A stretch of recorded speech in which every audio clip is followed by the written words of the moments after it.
Hey guys, welcome to today's video on the daily habits that are going to help you keep a calm and focused mind. So if you like the sound of that and you know that your mind is something that you want to prioritize for well-being and to have more energy, then you're going to love today's video. And if you're new to my channel, hello, my name is Elika. I'm an energy optimization coach and I'm a trusted advisor for purpose-driven leaders who really want to have so much more energy management so that they can create a bigger impact in the world. If that sounds like you as well, then subscribe so that you can really stay on top of all of the lifestyle tips that I share that can really help us to build this in a more sustainable way.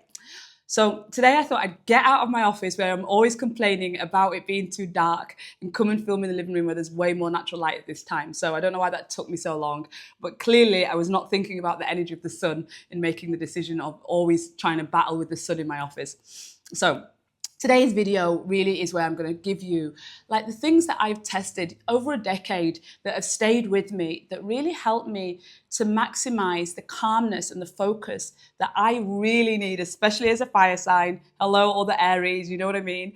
But to stay in this harmonious place, which is where I want to be, you know, that's where I see myself feeling the most inner peace. So the first thing that I do in the morning once I've got my water, which is actually, it used to be hot water with lemon, but now I'm boiling fresh ginger and then adding a drop of lemon oil to it. And it's just, I just love it. Like, just think of the fire that starts up in the digestive system from the ginger with the cleansing of the lemon. But what I'm actually doing, which is relevant to today, thinking about how we can create that more calmness and focused mind, is I take that water and I stand underneath a really big tree that I have outside. It's part of the fruit fig family. It's not unfortunately edible, which is such a shame, but it's a huge tree with a really thick trunk. And so when I think about that tree, I think about the properties of that tree, how grounded it is, how stable it is. And so wanting to get that natural sunlight into my eyes first thing to start off my circadian rhythm, to start off our hormonal cycle in a more natural way, I decide to drink my water outside and I stand under that tree and I plant my feet into the soil that the tree trunks of that tree are in.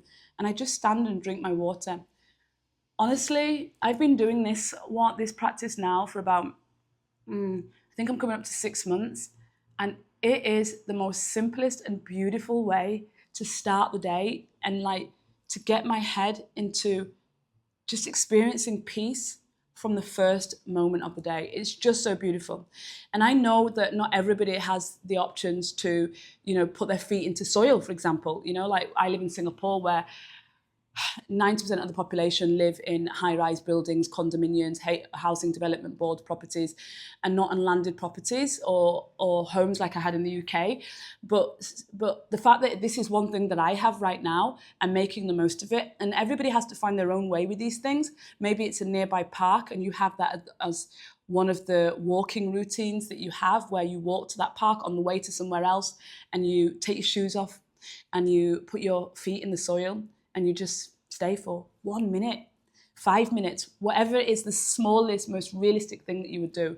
But I know that there is so much research around grounding, the frequencies of the Earth's coil and what that actually emits to us, and actually, you know, how we neutralize the frequencies in our body and create a more harmonious state by really absorbing that frequency of the Earth. You know, some people now I know use like grounding mats and there are various ways to ground. But I always, before I add in technology, I always try and look at what is the most natural and nature's way that we could utilize. You know, before I get infrared panels in my home, I want to make sure I'm using the sun. You know, before I go get a grounding mat, I want to put my feet in soil. So this is something that I'm just really enjoying right now. And I feel like it's really starting my day with so much inner peace. And that is really helping me to keep a calm and focused mind. So I would say then the next earliest practice that I do in a day would be meditation. Now, I've had a meditation practice for over 8 years now. And meditation has been for me one of the most important shifts in my level of consciousness and what it's done for the calmness of me. And yet I still, you know, would say that I wouldn't say I'm at mastery with meditation by any means. And I can still sense that there's a battle for me to be in meditation. But one thing I absolutely know is I'm committed to 5 minutes. And if I can do more, which honestly, because it does bring me so much joy on those days that I can go up to 30 minutes. But I just know that most people that really struggle with meditation, you need to make it like a minimum of 1 month practice for 5 minutes every day. 5 minutes is like that time where you wouldn't even question whether you have time to do it, so you would just do it. And just so you can get yourself to that state where you see how it really has this different impact in your mind. And what has it done for me? I am somebody that's very fast, very quick naturally. In Ayurveda, we would say, Vata Pitta. I'm a fire sign. So I have a lot of energy that just wants to come out of me. And therefore, patience is not my natural state. Grounded and stable is not my natural state. On the go, doing, getting things done, moving, taking action, that is my natural state. And I know a lot of you high achievers, type A personalities can relate to this. And what meditation has done for me is it's given me a pause before taking action. So imagine all the things that you say, the conversations that you have every day. Imagine if someone put a natural pause before you spoke. Like imagine all the things that you wanted to do. Like even if it's workout, like imagine when you're working out that you're able to focus on not just doing the moves, but how every single move affects the muscle in your body and which muscles are activated. And you have that level of presence with your inner world versus your outer world. So meditation for me is, it's something that I will strive for mastery until I've got there. Because even though I've not achieved mastery with it, I still feel what it does for me energetically, the harmony that it creates, the calmness that it gives me, the peace that it brings into my world. Like for something so free, so easily accessible, I mean, it's just beautiful. So I would say my meditation, and I'm just going to say currently, I don't know why I was away from it so long. It's just so funny how some things come to you just when you're ready for it. But I was thinking about, feel like I'm out of my longer meditations and I can tell the difference. So I wanted to go back to deepening my meditation practice again. So a couple of weeks ago, I remembered I had this device that I, again, used, loved it, and then stopped using it. And it's called Muse.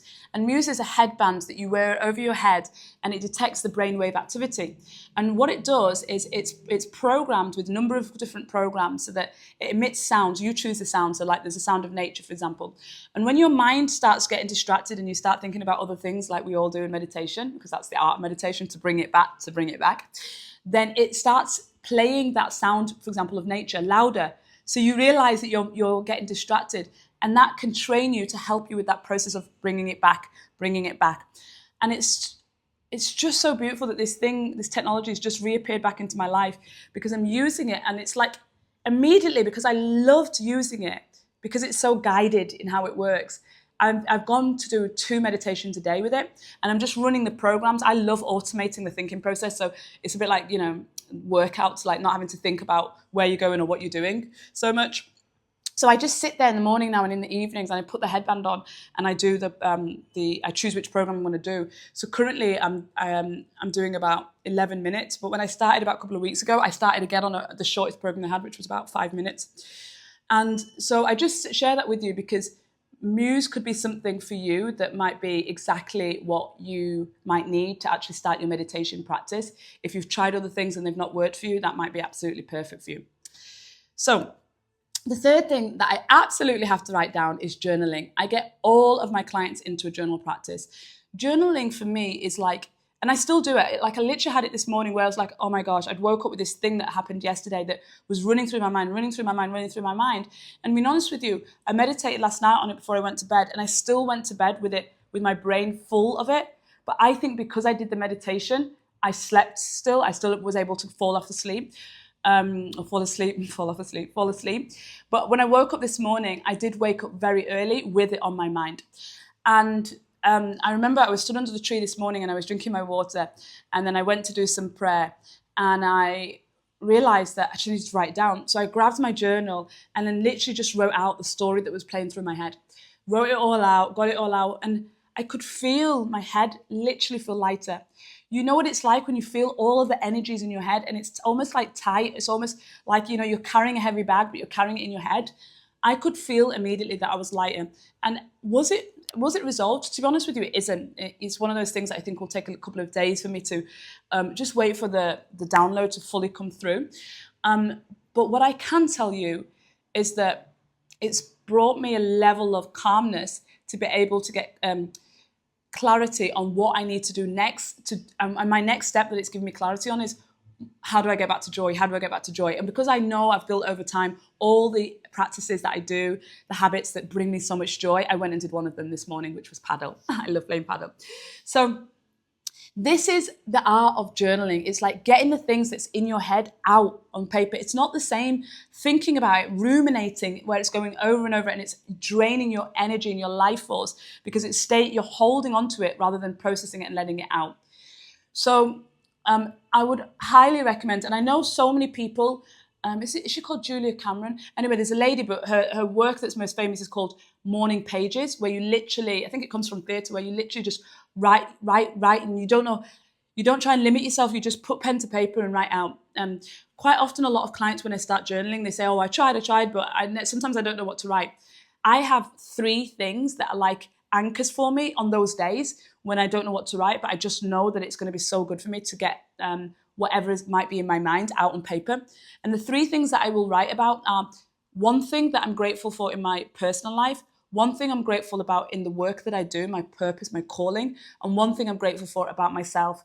And what I always find is when I start off writing those things, more comes out inevitably. And it's a bit like guided meditation. We can use it as an anchor to just get ourselves started. So journaling. Okay, yes, one of the other things that I wrote here for my daily habits for calm and focused mind is notes. Now, I don't know if this works the same on Android, I'm sure it does, but on iPhone I have notes. And what I used to do is just write like things on those notes in case I forgot them so that I could clear it from my mind.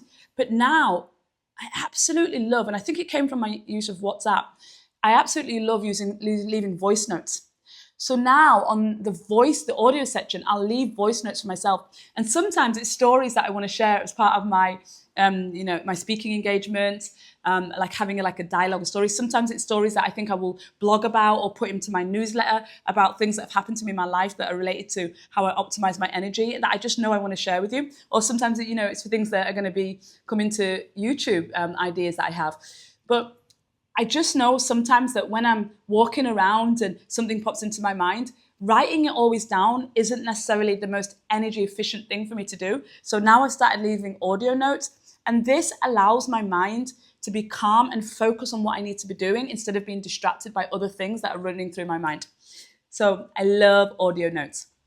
Now, I could not do this video about calm and focused mind and the daily habits without talking about nutrition of some form. And I'm not going to go into all the nuances of food, which I could talk about forever, but I'm just going to talk to you about tea. I have a love for tea. In fact, I always say it's the only part of me that's still British. I've been in Asia now for like 14 years and, my heritage is Jamaican and I just never felt really British, to be honest with you. But tea and my love for tea, especially afternoon tea, is something that I absolutely love. So I love a morning tea, which, to be honest, by the time I've drank like as much warm water and lemon as I do in the morning, I don't even need tea, to be honest, then. So that morning tea routine has kind of seemed to have gone away. I had it more when I used to work in an office environment, but the afternoon tea is really nice. And I drink a lot of herbal teas when I'm through the day, or if I'm out and about and I order tea, I like to drink green tea. I love my matcha. Matcha latte is my first morning drink in a cafe instead of coffee. But matcha, green tea, but then throughout the day in the afternoons, it's herbal teas. And I love things like Tulsi. In fact, I have a whole range of Tulsi teas, which Tulsi is an adaptogenic. And adaptogenics are what adapt to your body to stress. And I have these adaptogenic blends. So it's adaptogenic with rose, adaptogenic Tulsi with licorice. I have lots of different ones of this particular one that I buy. I'm just trying to think of the brand now. It's like, I think it's, what is it? Something India. They give back to charity. It's just a beautiful company. I can't remember off the top of my head. But anyway, I really love teas. So my rule is after 3 o'clock, because especially coffee, the caffeine from coffee, that takes 8 hours to metabolize. Because I don't want any caffeine in my system, my rule is after 1 o'clock, I don't drink any teas that have got caffeine in them. There's the odd time that I might be at an event or something like that, and I just want tea, and then you've only got a black tea. I probably wouldn't even choose green tea then, but a black tea. But you know, 80-20 it, right? So it's like 20% of the time that happens. But out of choice, I will always drink after 1 o'clock, like more of the herbal teas. And I don't also drink chamomile tea unless it's in the evening, like when I'm at home. Chamomile tea is really sleepy, and I definitely don't want to drink that, even if it's in the afternoon, like when I'm out and about, because I just think that, I mean, I love my energy, right? I don't want to be like microdosing it with something that is clearly a plant for helping us sleep and really, really relax. So there are so many other teas that I can drink, so I try to do that. And a rose tea, I've got to say to you that rose is one of those, because it's such a high frequency flower, it is one of those teas that I do absolutely love drinking. Okay, now lastly is movement. Of course, in the day, I have a rule for myself with movement. That is, if it's less than 30 minutes, and especially if the weather's fine, weather fine for me means it's not like 100% downpour, because I live in Singapore. So for other people, it's too hot. And that means that you're not going to go out and move anywhere if you believe that in Singapore. And it is true, it's hot, but I don't let the heat stop me from walking. But when it's absolutely downpouring rain, I won't necessarily apply my 30-minute rule, which is if it's 30 minutes or less, I just walk it. So wherever their place is. Now, sometimes I find places that like 40, 45 minutes, 50 minutes, and then I will make sure that I take public transport still to it. And then, because I know usually there's a little bit of walk on the either side, but especially in the country where I live, where it's this tiny little island, the length of a marathon, and everybody just jumps in a taxi because it's so easy, because nothing's that really far away. It's very easy to get that sedentary lifestyle, and I don't want that. So I really try my best to make it a habit that I just walk everywhere. And I am somebody that loves wearing heels, so this is probably really not doing me good for like an ongoing physio issue that I keep on trying to resolve in my nerves, and my hips, my right hip flexor and my right leg. There always seems to be this reoccurring thing that comes back. However, I just feel like if I commit to walking, then no matter what my main focus on my exercises that day, whether it's resistance training, whether it's yoga, today it was paddle, I know that I've always got that habit that's built around it of walking, which is super good, you know, for like, think about what that does for your mind, if you're just walking from place to place and you can process things. Now, I'm going to be honest, I am a huge podcast lover. So usually when I'm walking, I'm listening to one of my podcasts. But you know, the art itself of just walking, even sometimes when I'm walking, I go, I need peace. I actually am going to turn off my podcast. And even then, if it's just like 10 minutes of the walk, just in peace, and then the rest in the podcast, I'll do that. So I believe, and I've noticed this so much with men that I work with, that movement there's the activity of the brain, and as your body is moving, when you bring a thought to your mind as you're moving somatically, I believe, and I'm sure that there will be some research that confirms this, but I don't know it enough to quote it. But I believe that bringing that thought whilst you're moving, because you're now invoking the somatic intelligence of your body, I believe that the thoughts can process more easily. Because remember, thoughts is just energy in the body, right? Thoughts is like a neurotransmitter of the brain. It sparks. It's like an electric photon that sparks, that creates a thought, and those thoughts then create a connection to where you feel, which is your emotions. Then an emotional expression happens, and then that makes you have an action, right? So thoughts are still at basic level, just energy, just frequencies that you're emitting. So I believe if you're moving that energy, that thought through your body, through movement, then that can process a lot more easily. And therefore, it might be easier to either get the answer that you need or have an insight that you hadn't had. So I hope that gives you a lot of insights into some of the really practical habits that you can incorporate into your life so that you can create a lot more calmness in your mind and feel a lot more focused. You know, there's a big topic now around brain health, and I'm so grateful for it, because I do see, as I think we all are, that underlying so much is just about what is the story we're telling ourselves, what's our thoughts and what's our beliefs. How much space does our brain actually have with all the information that's coming with us? And how can we therefore take care of this one vessel that's making so many decisions, doing so much stuff for us every day, so that we can have clarity of thought and be able to then use our energy way more intentionally because we have access to it.